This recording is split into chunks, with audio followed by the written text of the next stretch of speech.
me. You're playing with it. Yes, ma'am. Okay, so, good evening, and welcome to this evening's meeting of the Woodbury County Zoning Commission. Today's date is July 22nd, 2019, and the time is 6:15 p.m. Do we need to let the record reflect that we just get waiting for the property owners to arrive? Okay. We're starting at 6:15 to reflect that. Property owners just arrived. Okay, tonight's meeting will be audio taped and minutes will be prepared. In respect to all parties, we ask those present to turn off cell phones or set to vibrate. Those in attendance are asked to legibly complete the attendance sheet from the front table. I would like to take a moment to review the procedures the commission will follow tonight. First, the commission will handle the normal speaking agenda items. Then for each application on the agenda, I will open the public hearing on the item. The planning and zoning staff will then present the staff report, including the staff recommendation. Any letters or other communication received from the public prior to the hearing will be entered into the record. The applicant will then have the opportunity to present his or her case and respond to the staff report. Next, we will hear comments from the public. If you would like to speak either in support of or against the application, you must come to the microphone. Please first state your name and address for the record. All interested parties should be heard. Repetitious comments should be avoided. Repetitious or irrelevant comments may be ruled out of order by the chair. I ask that you remain respectful and courteous with your comments at all times.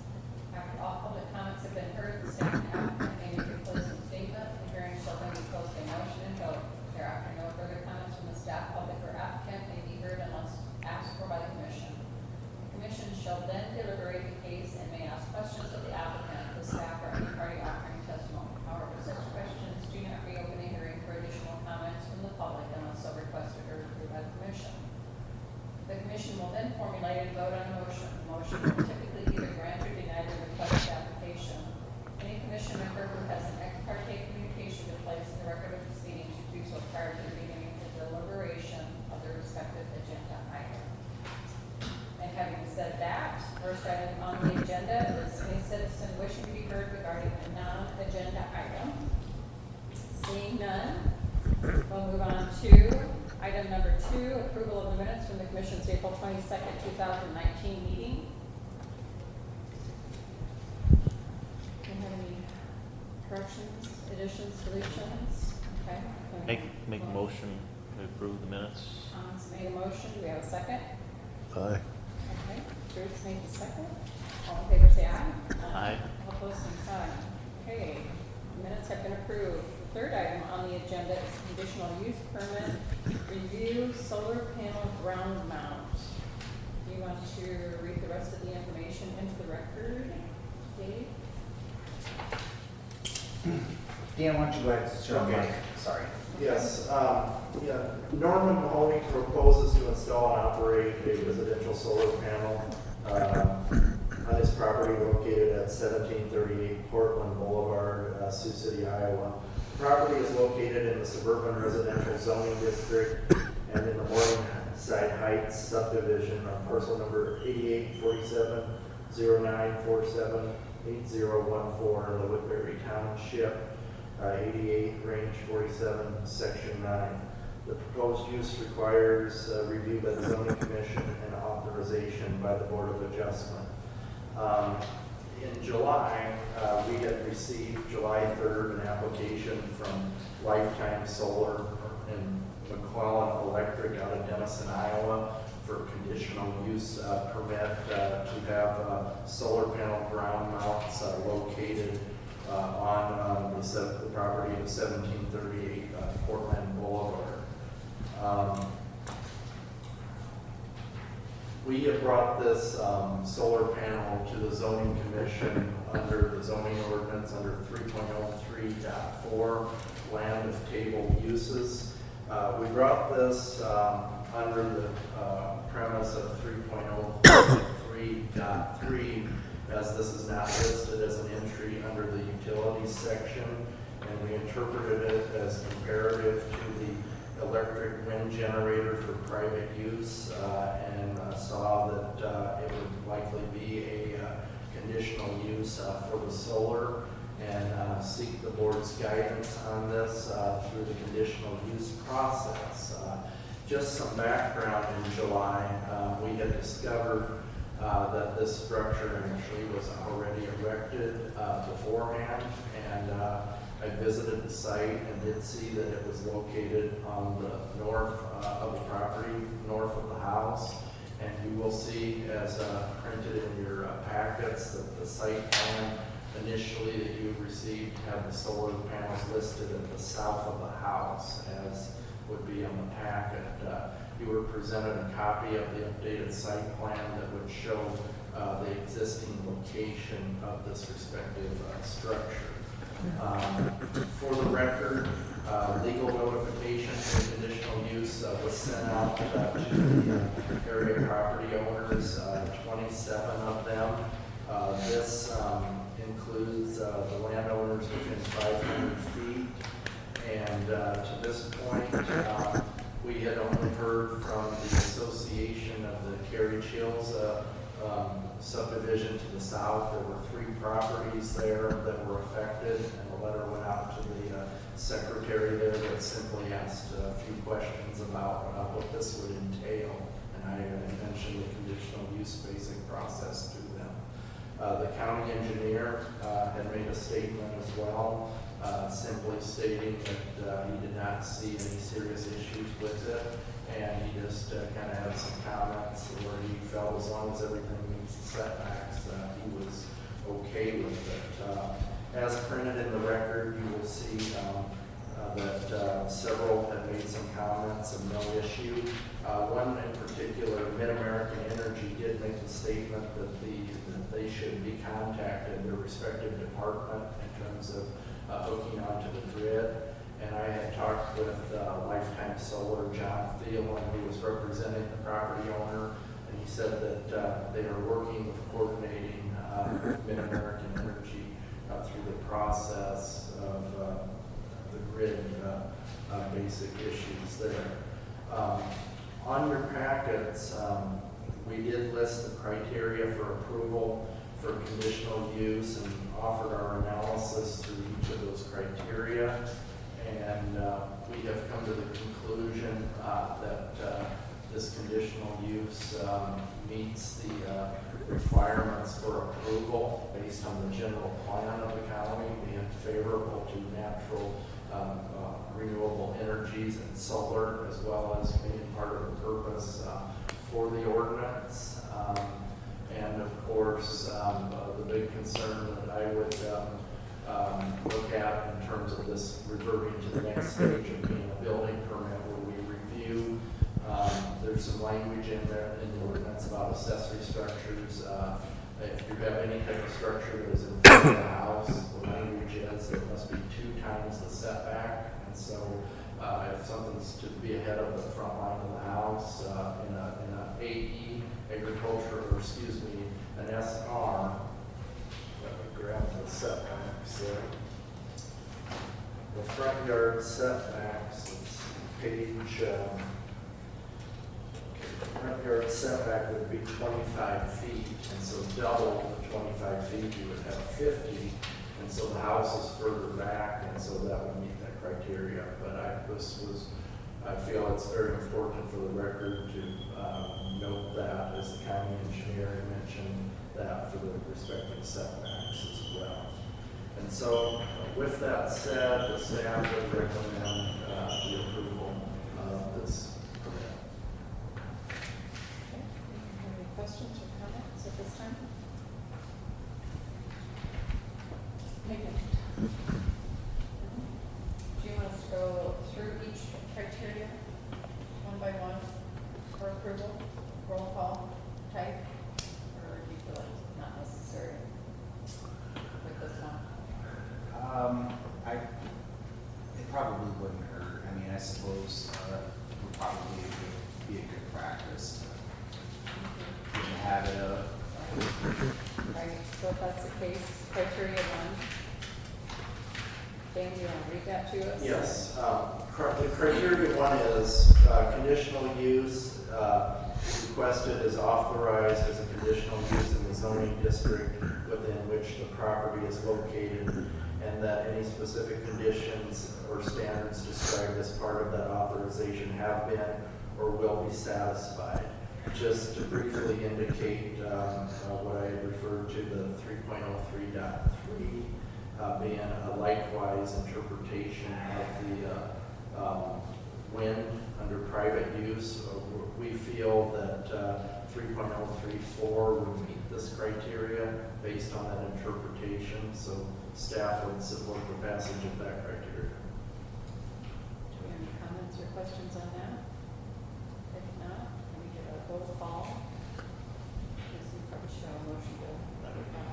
I would make a motion that with regards to the aspect of it being the same as wind tower, or considered the same, that it would meet that criteria, number one. Motion, a second. Barb is second. I'll second. Sorry, Okay. Bruce. Okay. Go ahead. Then roll call to approve. Okay. Bruce? Aye. Yes. Tom? Aye. Barb? And Chris? Aye. Okay. That criteria has been approved. Okay, second criteria, please. This criteria 2, the proposed use and development will be in harmony with the general purpose and intent of this ordinance and the goals, objectives, and standards of the general plan. Again, we had found that this would fit with the general plan of Woodbury County. To quote, there is an economic initiative to fully explore alternative renewable energy sources, particularly wind energy facilities, both as a contribution to the total energy needs of the county and as a new source of income for property owners. The ordinance, again, will reiterate, enumerates in 3.03, the table of land uses. The table is incomplete, but we do have that interpretation, and I would add that the purpose of the ordinance facilitates that as well. Okay. Do you have any questions or comments concerning criteria 2? If not, can I get a motion from someone to approve criteria 2? I'll make a motion Okay. on criteria 2. Okay, we have a motion to approve for criteria 2. Do we have a second? I'll second. Okay, Tom seconds. By roll call, all in favor? Aye. Bruce is aye. Yes. Tom Aye. is aye. Aye. Barb is aye. Chris is aye. Motion's been approved. Criteria number 3. Criteria 3, the proposed use and development will not have a substantial or undue adverse effect on adjacent property, the character of the neighborhood, traffic conditions, parking, utility facilities, and other factors affecting the public health, safety, and general welfare. We have pointed out in the staff analysis that we see that there's significant distance around the property. The Mahoney family controls a bunch of many of those parcels that were highlighted under criteria 3, and there's some lots there that have a Woodbury County control. So there's ample room to not have an adverse effect. Do we have any questions or comments on criteria 3? Hearing none, can I get a motion Motion. to approve? Yes. Okay, Bruce, motion, do we have a second? I'll second. Barb is a second. Okay, roll call. Aye. Bruce is an aye. Aye. Tom is an aye. Aye. Margaret is an aye. Chris is an aye. Okay. Next criteria is number 4. Criteria 4, the proposed use and development will be located, designed, constructed, and operated in such a manner that it will be compatible with the immediate neighborhood and will not interfere with the orderly use, development, and improvement of the surrounding property.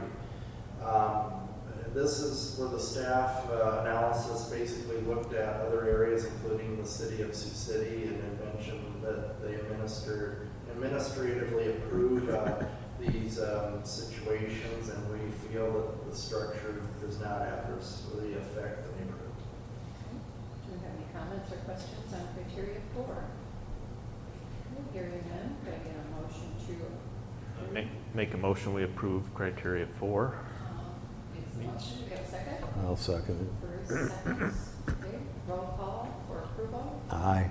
Bruce is an aye. Aye. Tom is an aye. Aye. Margaret is an aye. Chris is an aye. Thank you. Criteria 5, please. Criteria 5, essential public facilities and services will adequately serve the proposed proposed use and development. Based on the staff analysis, we would defer, to the relationship with the energy company, and we had made a reference here about Mid-American's Alex Tarbuck, who had referred the property owner and the company coordinate with them appropriately, and they appear to be on track for that. So we support criteria 5. Okay. Any questions or comments on criteria 5? Okay, hearing none, can I have a motion, please? I'll make a motion. Okay. Bruce made To a accept it. motion To approve. Approve. Criteria 5. I'll second that motion. Barbara is seconding. Okay, roll call. Aye. Approval. Bruce is Aye. Tom is aye. Aye. Barbara is aye. Chris is aye. Okay, criteria 6. Criteria 6, the proposed use or development will not result in any unnecessary adverse effects upon any significant natural, scenic, or historical features of the subject property or adjacent properties. The staff said it appears the installation of the solar panels will not adversely reflect any adverse effects upon the natural, scenic, historical features. So we are in support of criteria 6. Okay. Okay, so on criteria 6, do we have any questions or comments? Okay, no? Can I get a motion to approve? I make a motion that we approve criteria 6 as met. I'll second that. And Barbara seconds. Roll call. Aye. Bruce is an aye. Aye. John is an Aye. aye. Barbara is an aye. And so is Chris. Okay, do you want us to do the other considerations, or just I- make that part of the? I think the Dan overall covered motion? that in his presentation, so I Okay. think if the board would want to Okay. consider a motion to approve with conditions or outright. I'll make a motion. I'll make a motion to approve it. Okay. Do the owners, do you have any comments that you want to make at this time? We're getting ready to make a motion to approve. Do you have anything you'd like to add?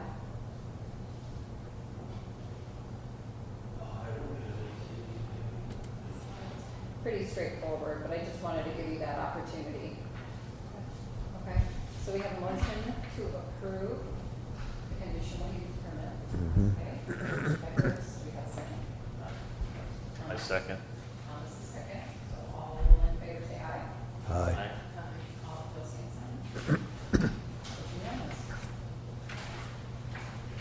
Question? We have I questions? guess I'd like to ask you guys a question regarding this, if I may. Is this something you've thought about for quite a while, or just all of a sudden decided to do it?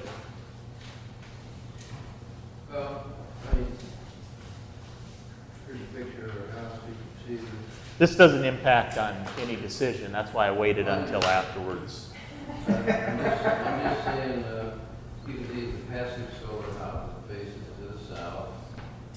The panels on there are not the panels that we're talking about. Right. Those are solar hot water panels. And so, we built the house in 1985, and it's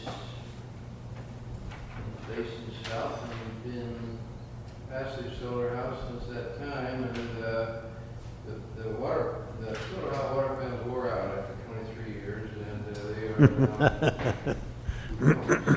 But we still have the same hot water heater we started with 35 years ago. Wow, that's fantastic. So that just goes to show that if you use a little solar power, why you don't do something. Extends the life of the appliances. That's good to know.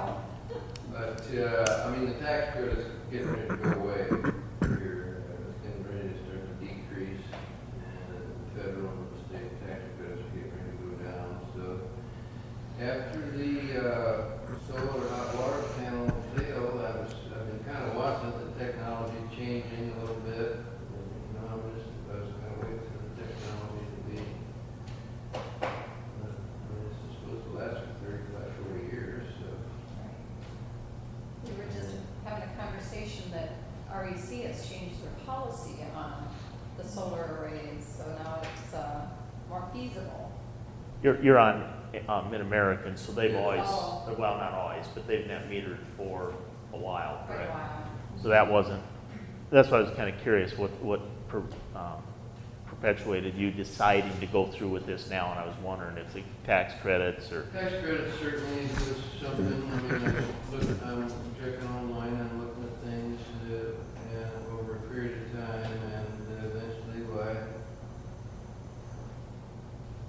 Decided to do it. Good. Make a leap. You have to stay in touch with us and let us know how things are going. I'm anticipating, what's in the meter after that. Fantastic.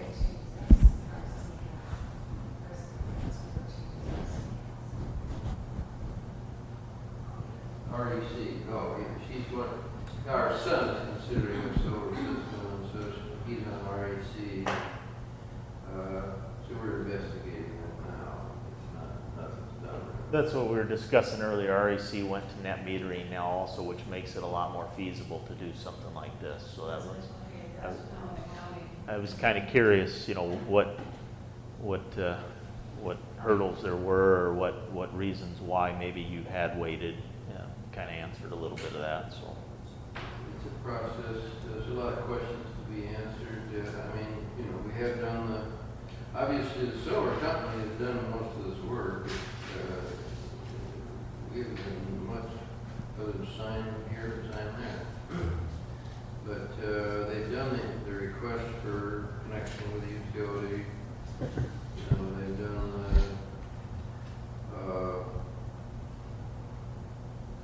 pretty much everything. We have done a heck of a lot other than just, you know, we did, as you mentioned, have it located to the south at one point, but as you can see from the picture there, why, that kind of ruins the view to the south. So, Yeah. we moved it to the north side. Right, right. It's good to hear that this company has been good to work with. Yeah, they've done all the analysis, so you know about what you should be able to get back in your power. Well, that was a process to go through to figure the payback. Payback's about 8 years, we were figuring. Good to know. So, Good, yeah, very good to know, absolutely. Great, yeah, thank you very much. Thank you. you got Any other questions? Okay, so we approved that permit. So the other item on the agenda is any citizen wishing to be heard, and seeing only the conditional permit people, we will skip over that one, and any commissioner comments or inquiries? We do have something to bring up. Just a little background, I'm gonna hand out some papers to you. I frequently talk with the Iowa DNR on floodplain issues. And I recently got back from a flood training with the FEMA for CRS program. And we kind of have a lot of information coming at us. And basically, every so often, the DNR reviews the ordinances, and they make recommendations that we change ordinances. And Bill Capuccio had mentioned since 1974 or so, they've made changes to the ordinance. And Bill had sent me a copy of a floodplain development ordinance that the DNR has just went through in process maybe last year, is what he said. It's kind of recommended for counties to look at adopting. And so I have a copy here to hand out, and this form that handing out is a version of an ordinance, but the highlighted regions here show what the DNR recommends that we change within our ordinance. And just to kind of briefly go through some of those areas, what they're trying to do is clean it up, make it more clear to the public and to us and to the board in terms of administering it. And just to kind of give you some basic example, they're kind of reordering it, kind of starting out with the authority, the duties, and also clarifying what the zoning districts are. One clean example is we have a section in there on establishment of zoning districts right now. If the average citizen is to pull up and understand where they're at in relationship to the floodplain, they will see a term called Zone A or Zone AE, etc. And these zones aren't very clear in our ordinance because they have to be converted over to understand what level of regulation that you are going through, because our zones don't match up with what they call the floodway district, the floodway fringe district, the general floodplain district, etc. So we've had to all along kind of use a key converter. And so these highlighted areas, what DNR is trying to achieve through this is to, in a way, bring some more sense back to the property owner, and they're looking at removing some of the conditional uses that are out there. For example, the Zone A area, there's much language in our existing ordinance about conditional uses to elevate or require under the general floodplain district. So the one called general floodplain overlay district is the largest percentage of our county. And what that means is a Zone A is they don't have a recorded BFE, base flood elevation level, on the maps. And so it creates a larger process of contacting the DNR to get a BFE. And that BFE is the number that we would require that they elevate over 1 foot. Once they elevate over the 1 foot, they put in institute flood measures, etc. They would meet that criteria and possibly come to the board under these conditional uses. And so what they have found is the conditional uses, in effect, have created a lot of confusion in the past for boards and regulations, etc. And they have decided to remove that out of there and go to an administrative type of permitting process where you get the floodplain development permit through the office. The office reviews that you have elevated that, and another way of accountability is to go toward a elevation certificate. So what that means is once the project is complete and the structure is in place, a certified engineer or surveyor comes out and would certify that that has been elevated 1 foot above the BFE. At the CRS training that I went to, the big goal is with FEMA and the DNR, they're trying to find ways that the community can protect the properties, to have a positive effect on the insurance premiums. And one of the biggest ways possible is to elevate. And the DNR has recommended counties to, of course, meet the requirement of elevating 1 foot.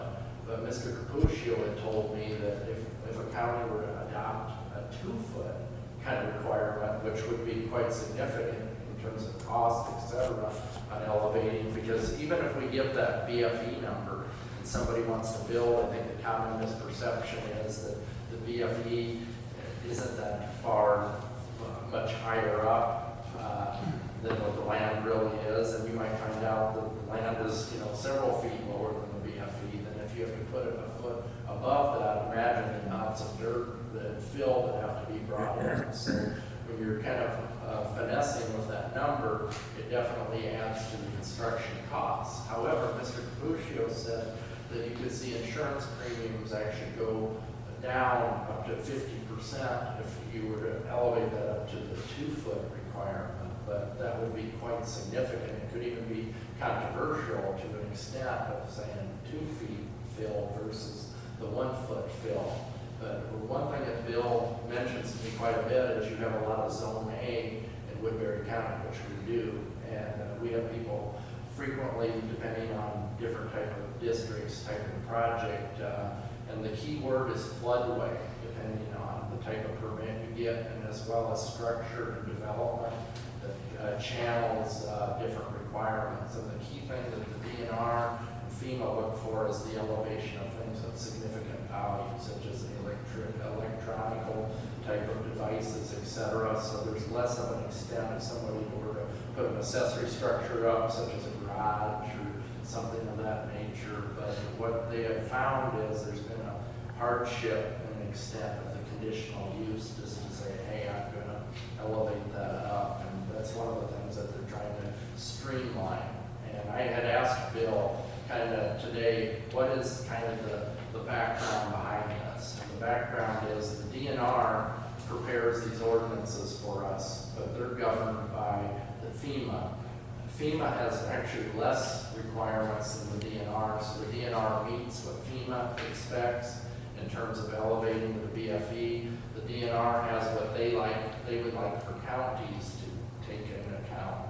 And then they turn around and suggest to the counties, if you want to make yours a little bit stronger, you can. And so that's really kind of some of the background on some of these type of possible changes. And another area that they have in there highlighted is accessory structures. Bill had mentioned anything below 600 square feet. They want to make it easier for the property owner to be able to install that shed or that type of facility without having the extent of the conditional use if they can prove that in the zone A, if they can prove that they're going to meet respective requirements. And another thing to mention is just by virtue of working in a floodplain to an extent under the term development, if you're going to have some type of activity in there of constructing, that's at the basic of floodplain development permit. But there's other zoning districts or flood districts in the county that trigger the floodplain development permit that don't meet it up to the conditional use. But if there's anything that meets a different threshold where they need regulation, they kind of go along with us on the permitting. We watch what DNR is doing a lot of times so that we know how the county permitting kicks in, and we work together quite a bit. If somebody were to replace some piping or something within the floodplain, we would take counsel with the DNR and work on assigning a floodplain development permit.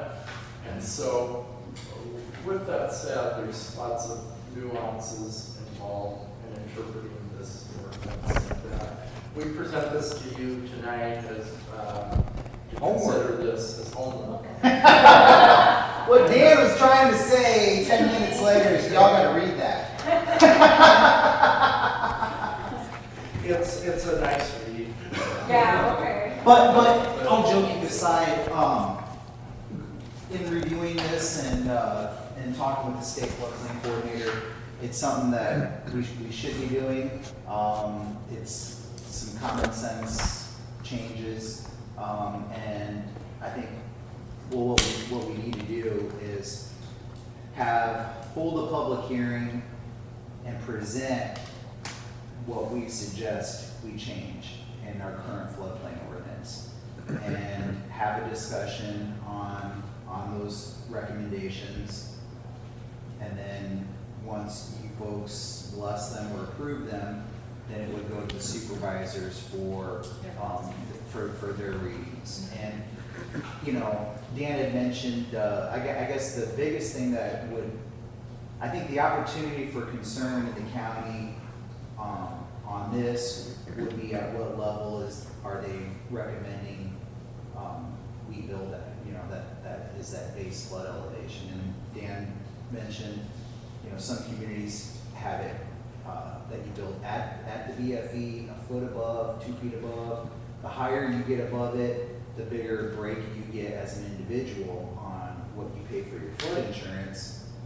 But also, depending on how high above that BFE, Dan had mentioned, could give your entire community a break, because the CRS, which stands for Community Rating System, is basically FEMA looking at your ordinance and how you administer it and manage it, and based on things that are in your ordinance, you can get points, and the more points you get, the better of a break people in your community get on their insurance. And so, say for example, if a county's BFE, if the requirement to build is at the base flood elevation, your annual cost for insurance, for flood insurance, is like around $4,000. If the county's requirement is 1 foot above base flood elevation, it's like $2,000 a year for your annual cost. And if it's like 2 feet above BFE, then your annual cost for flood insurance is like $400 a year as an individual. So, I mean, it gets a lot, you know, it can get, to make it really cheap to have flood insurance, but then the burden is gonna be on the property owner on the front end to raise that elevation. So that's the sort of conversation that we need to have in the community and the county. You know, I suspect that no one, you know, that people aren't gonna wanna do that. No. And, you know, I think that, you know, a two-foot requirement is probably gonna put a kibosh to some development in parts of the county where we could have development. So, those are things to consider. Some of the ways we've kind of dealt with a lot of this for people who are doing, they have flood insurance, is we've done flood map amendments. We've had them surveyed, and because the elevations are wrong, and that's what we find. So that's the first thing that we've been doing out in the real estate market. The second thing I'm thinking of is, okay, you're gonna put 1 or 2 feet, I know it makes sense, 1 or 2 foot above the flood elevation, we're gonna need more borrow pits. That's true. Okay, the next thing we're gonna have is we're gonna have some of these new structures out in the county that are 1 foot or 2 foot above an existing structure.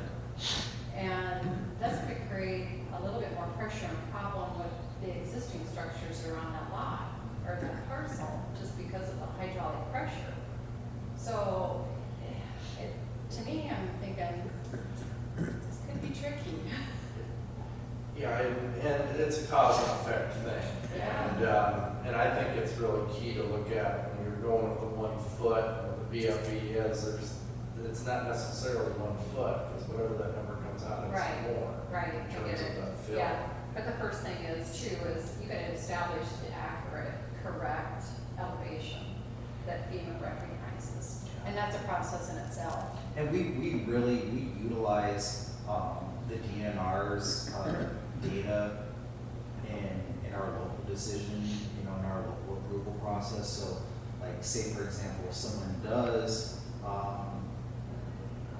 you know, request that certificate, and Dan's taken all that information from the DNR, and, you know, and just basically, it's already all there for us to review and approve, so. Yeah, it's any floodplain decision, we're talking to the DNR. Oh, sure, Yeah. sure, right.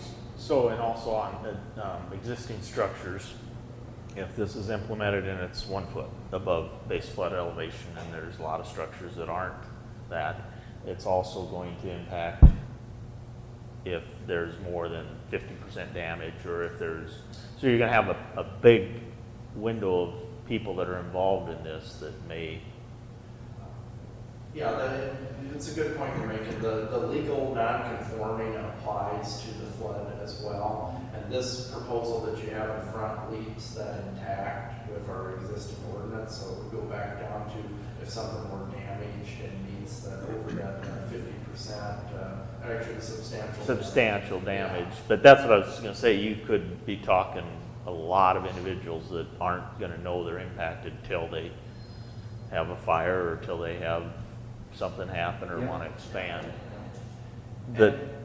That's like you said, it's real tough to say, where do you jump to? And to be clear on this isn't replacing a current ordinance, it's really adding to it and removing a few things. And the big thing that it's removing is the conditional use, and they leave variance in there. And if there was ever a variance type of request, that not only requires going to the Board of Adjustment, it requires the DNR to be involved in that approval process for the variance. So it's another way of the state to be heavily involved. So they use that variance language.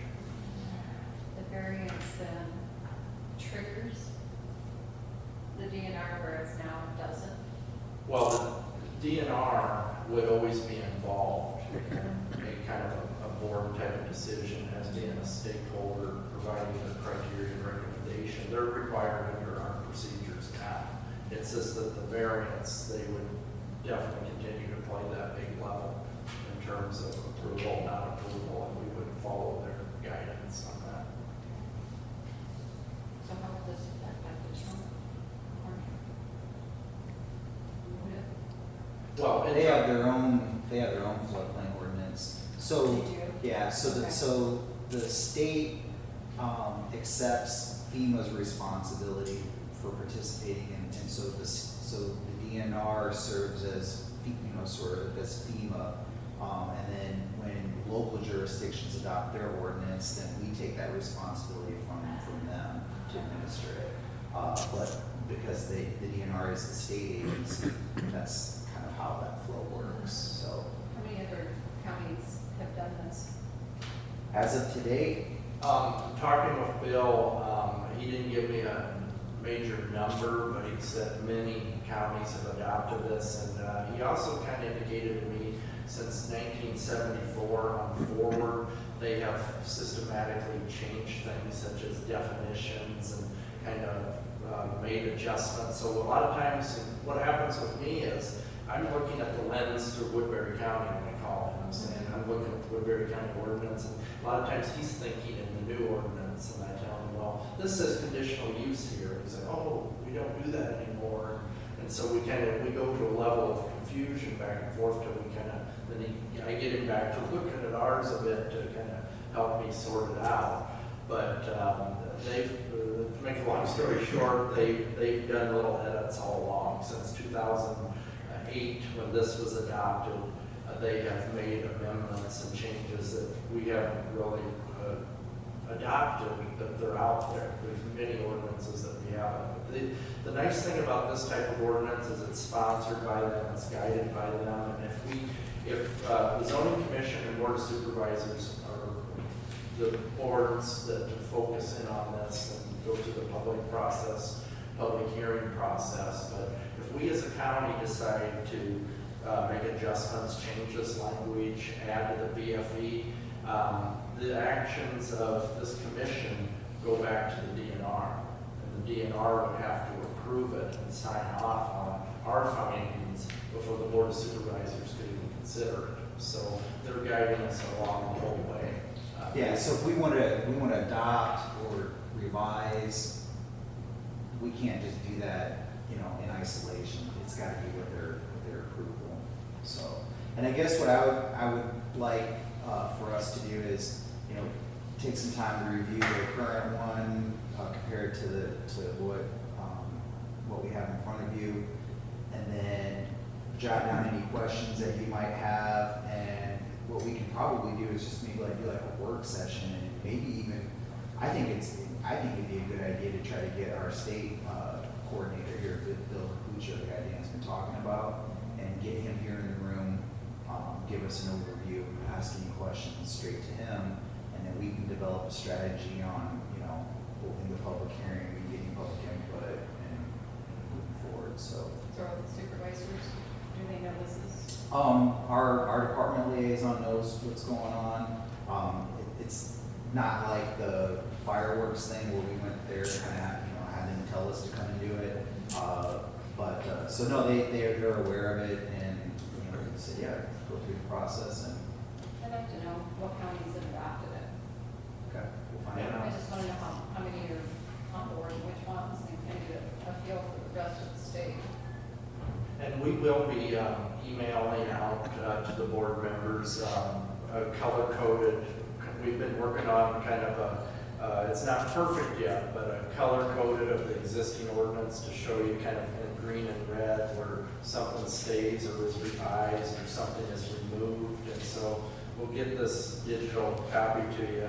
But the one thing that they are removing is the section called Dam Failure Inundation Overlay District. That one will be fully removed.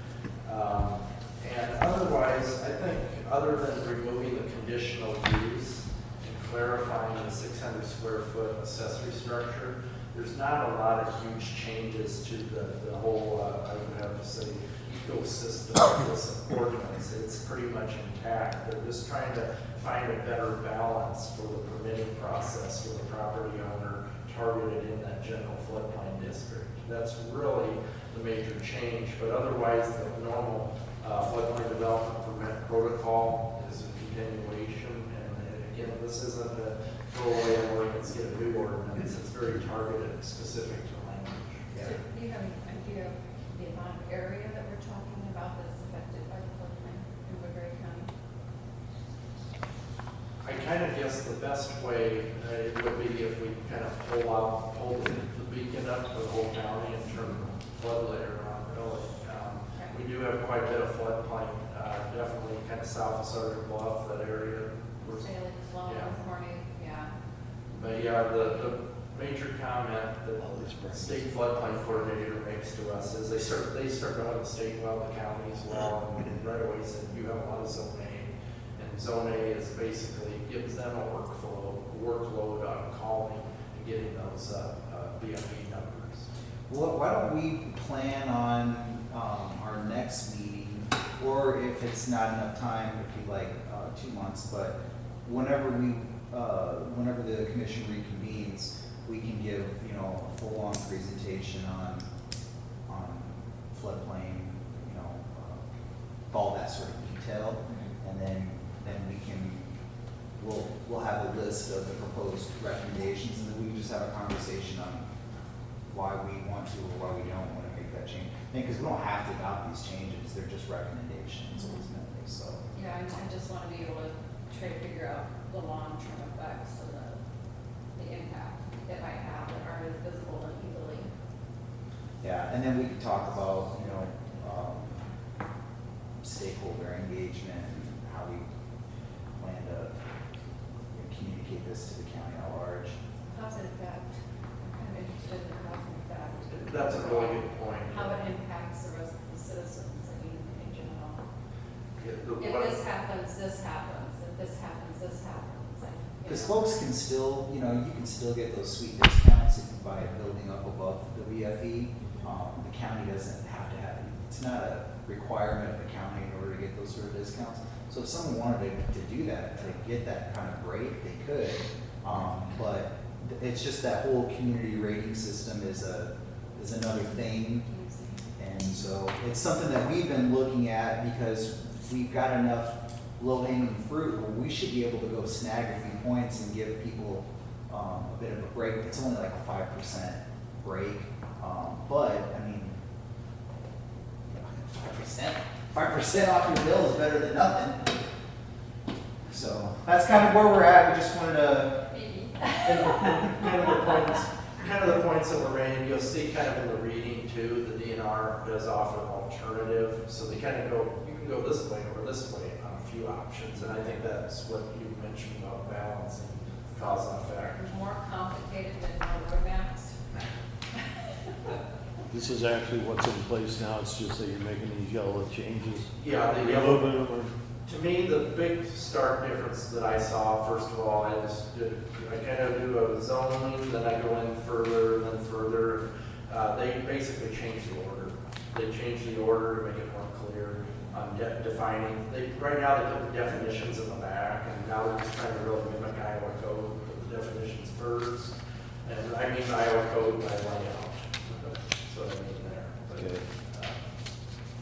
Code administration, et cetera. But yeah, I think in the long run, they're just targeting those areas, most predominantly under the general floodplain district, which is right now a bit more for an applicant in terms of triggering a conditional use. So in a nutshell, they're removing conditional use permits on that respective district.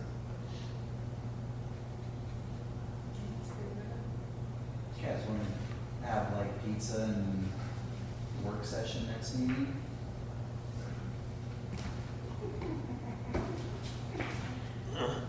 What's the commission saying?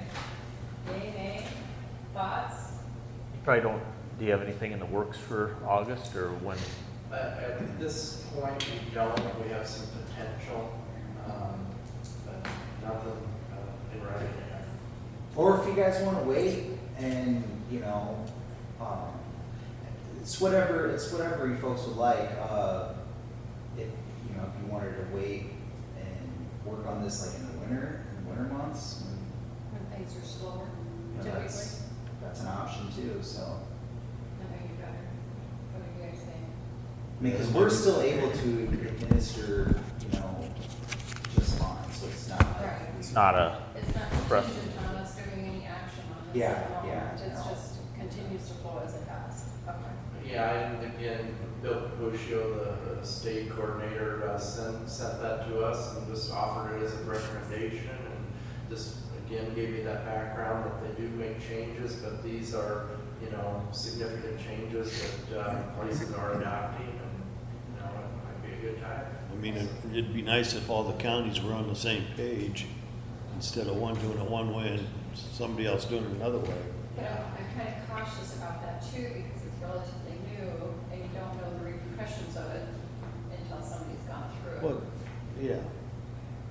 Kind of like the solar panels that just we dealt with, you know, why are we even here?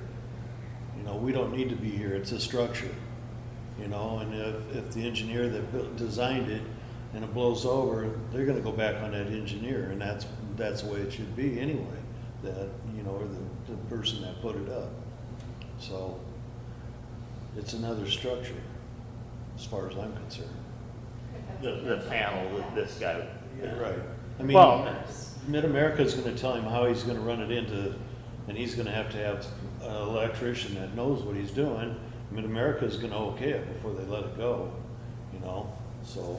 I should have asked him, I don't know if you heard, he mentioned his son was looking at putting one up, and he's on REC. I assume he's in Woodbury County then too, Somebody so. in the county, right. I should ask that question, but, yeah, I guess, well,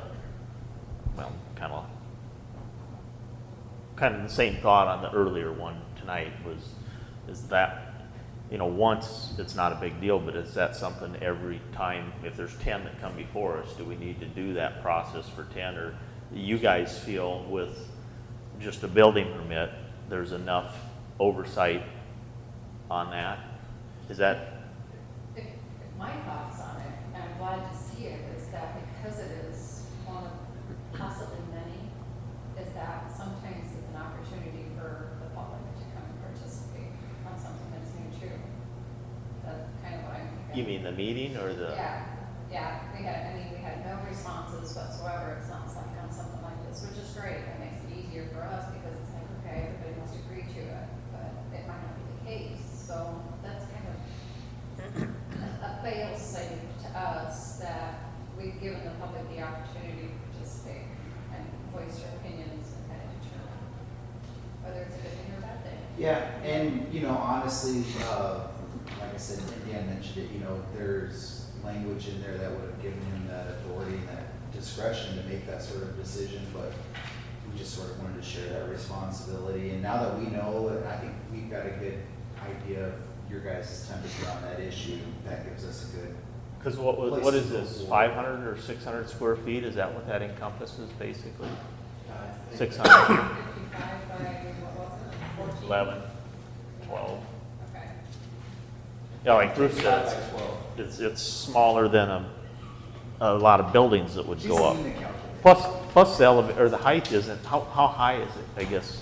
Yeah, 6 foot at the top. something. So it's not like it's real tall either. It's like a wind turbine could stick up where everybody's got to look at it and listen to it. And this is something that if he has a privacy fence, you might not know it's even there. I know I had that effect when I went and stood on the center of Portland Boulevard and looked, and I did, knowing that what I was looking for, I knew what it was, but I did have that moment of processing. What is that for a minute? Well, and that's because I said, you know, the minute we say yes, and then the neighbor, I can't watch my TV because the glare of that solar panel. You know? And you could very well, Yeah. you know, you can have that. I mean, a lot of people, I've had them comment, I don't want a house built across the street from me. But Right. to some extent, they're, you know, yeah, I've heard that several times that, you know, It's a little dramatic. when you farm, you know, don't ever let anybody build there. But then they also might say, well, you know, the cows stink, you know. Okay, what do you want me to do then? They do. That's just a fact. Uh-huh. Yeah. The But president says, love or leave it. Let's get more information from the state for us. Yes. Get more information. Who's yeah, I doing it? guess I'd like to look through this, and like you said, if you send the copy of exactly highlighted differences will look like, won't look like.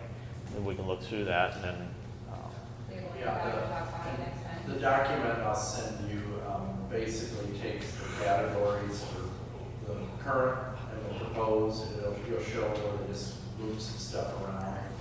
It'll show you taking away the dam one, and just basically what they add in. Existing and proposed, okay. So that'll at least be a first step. Yeah. Okay. Get the skeleton view of Get it. an idea. We'll see if you pass Dan's test next month or whenever. You know he's a college instructor too. I know, so- I know. I just- I forgot how to do that. well, we should give you some homework then. Find out from the power companies how many people have approached them about solar. Good, good. What's coming up? I'm curious too, he said 8-year return too, so. You know, and that's always subject. I mean, because just like with Geo, you know, I've had guys say 5 and I've had guys say 10. You know, just, it depends on what the electric rates do. It depends on, you know, did you run your air a lot this summer? You know, there's all kinds of factors that are gonna, It's amazing the studies they do on what you have existing or what you have done in the past and what they think this will do based on days of sun, days of clouds, days of temperatures, you know, all that kind of stuff. It's amazing. Yeah. I mean, I know somebody that did this in another county and, you know, they told him to start with 8 years and he actually is on his 6th year and he's paid for it. Awesome. So, The guy definitely got his money's worth out of that hot water heater. Yes. Yeah. I got, so are you guys gonna double the building permit fee on him? Yeah, the Life Solar was instructed on that, and they're well aware. So are they gonna foot the bill because it's really kind of in the state? Oh, Should. that's my understanding, but, Okay. we'll. Yeah, just let Norm know that. They really should. I mean, they're professionals, they do Yeah. this all the time, they should have all their, Yeah, the statement that I got from them is we would take care of it, so Good. I'm pretty confident we'll receive that fee, because that's their next step if, however, the Board of Adjustment sees this. So. good. Okay. Anything That's all I else? got, folks. Okay. Meeting adjourned.